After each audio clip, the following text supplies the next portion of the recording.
आइए बच्चों, अब हम पढ़ते हैं कारक का छठा भेद। उसका नाम है अधिकरण कारक। तो सबसे पहले हम उसकी समझते हैं परिभाषा।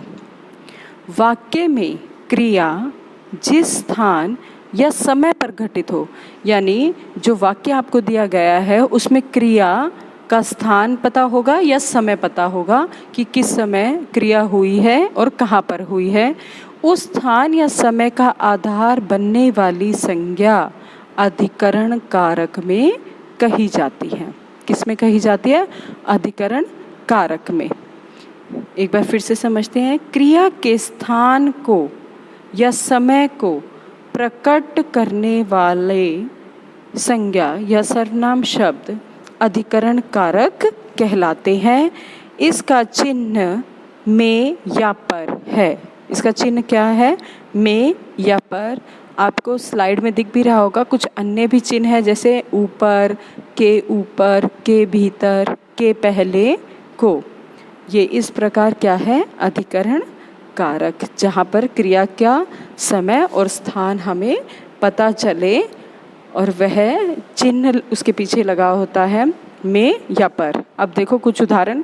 मैं सरोवर में नहाया। स्थान है सरोवर, ठीक है? तो सरोवर में नहाया।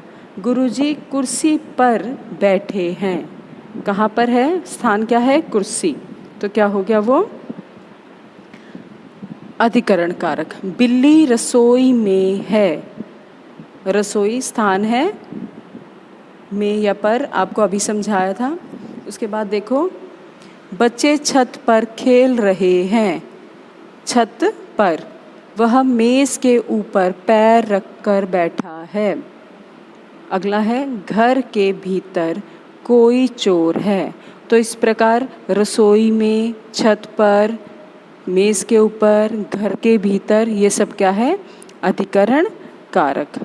तो इस प्रकार हमने अधिकरण कारक में क्या सीखा कि क्रिया के स्थान को यह प्रकट करने वाला संज्ञा या सर्वनाम शब्द अधिकरण कारक कहलाता है। और जिसके पीछे कौन सा चिन्ह लगता है? में या पर।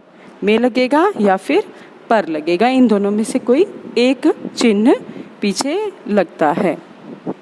इसके आगे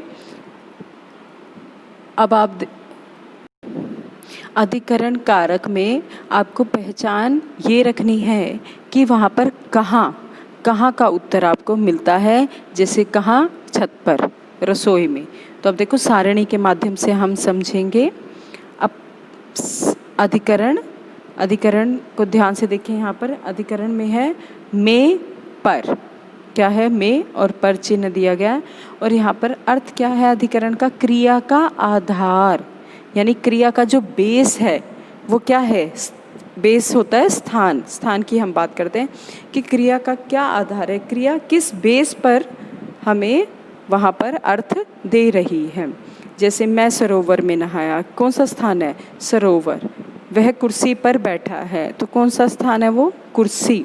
तो इस प्रकार आपको इस सारणी के माध्यम से भी स्पष्ट हो रहा है कि अधिकरण कारक में क्रिया के स्थान को प्रकट किया जाता है। अगला देखो, इस सारणी में भी देखो अधिकरण में पर है। पहचान क्या है? आधार या स्थान। पहचान के लिए हम प्रश्न क्या करते हैं? वाक्य से हम प्रश्न करते हैं किस में, किस पर। किस में? सरोवर में। जैसे हमने प्रश्न किया था, वह सरोवर में नहा रहा है। किस में नहा रहा है? सरोवर में। अगला प्रश्न हम करते हैं किस पर? बिल्ली मेज पर बैठी है। किस पर? मेज पर। तो उदाहरण देखिए, किताब मेज पर रखी है। किताब अलमारी में है। अब दोनों उदाहरणों से ही स्पष्ट हो रहा है कि अधिकरण में संज्ञा या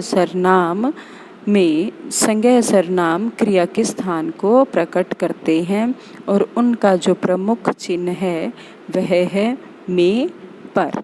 तो इस प्रकार आपको अभी 6 भेद स्पष्ट करवाए हैं।